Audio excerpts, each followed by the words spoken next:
আসসালামু আলাইকুম রহমতুল্লাহ। আশা করি সবাই ভালো আছেন। জমা খারিজ করতে গেলে আমি প্রিভিয়াস কোন কোন ডকুমেন্টগুলা এবং কিভাবে মিলিয়ে আমি ডকুমেন্টগুলা দিব সেই জিনিসটা নিয়ে আজকে ছোট করে আলোচনা করব। ধরুন বিআরএস রেকর্ডটা যদি আব্দুল করিমের নামে থাকে, তাহলে আপনি যে সর্বশেষ ক্রেতা অথবা আপনার নামে যে জমা খারিজ করবেন সেটা কিভাবে করবেন।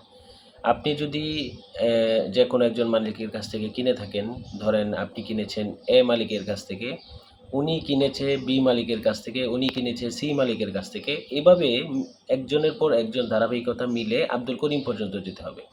আব্দুল করিম থেকে আপনি পর্যন্ত আসতে যদি 20টা দলিলও থেকে থাকে, আপনাকে ওই 20টা দলিলেই এই খারিজের মধ্যে দিতে হবে। এর মাঝখানে যদি কোনো ওয়ারিশান সম্পত্তি কিনে থাকেন, অথবা আপনার বায়া মালিক বা প্রিভিয়াস যারা মালিক ছিল তারা যদি ওয়ারিশান সম্পত্তিও কিনে থাকে, তাহলে ওই মাঝখানে ওয়ারিশান সম্পত্তি দিতে হবে।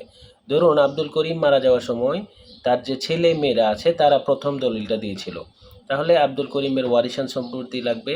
তারপরে যে ছেলে মেয়ে যারা দলিলটা আপনাদেরকে দিয়েছে, তারপরে সে যাকে দিয়েছে এভাবে প্রিভিয়াস 3টা বা 5টা দলিলও যদি থাকে বা 2টা দলিল থাকে, ওয়ারিশান সম্পত্তি থাকলে ওয়ারিশান সনদ সহ ওই পুরা ডকুমেন্টটা একদম বিআরএস রেকর্ড থেকে আপনি পর্যন্ত পুরা ডকুমেন্টগুলো আপনাকে দিয়ে তারপর খারিজের জন্য অ্যাপ্লিকেশন করতে হবে। এর মাঝখানে যদি কোনো ভুল থাকে, নামের ভুল থাকে, তাহলে ওইটা অবশ্যই সংশোধন করে দিতে হবে। অন্যথায় আপনাদের খারিজ ফেরত আসার সম্ভাবনা অনেক বেশি থাকবে। আশা করি বুঝতে পেরেছেন।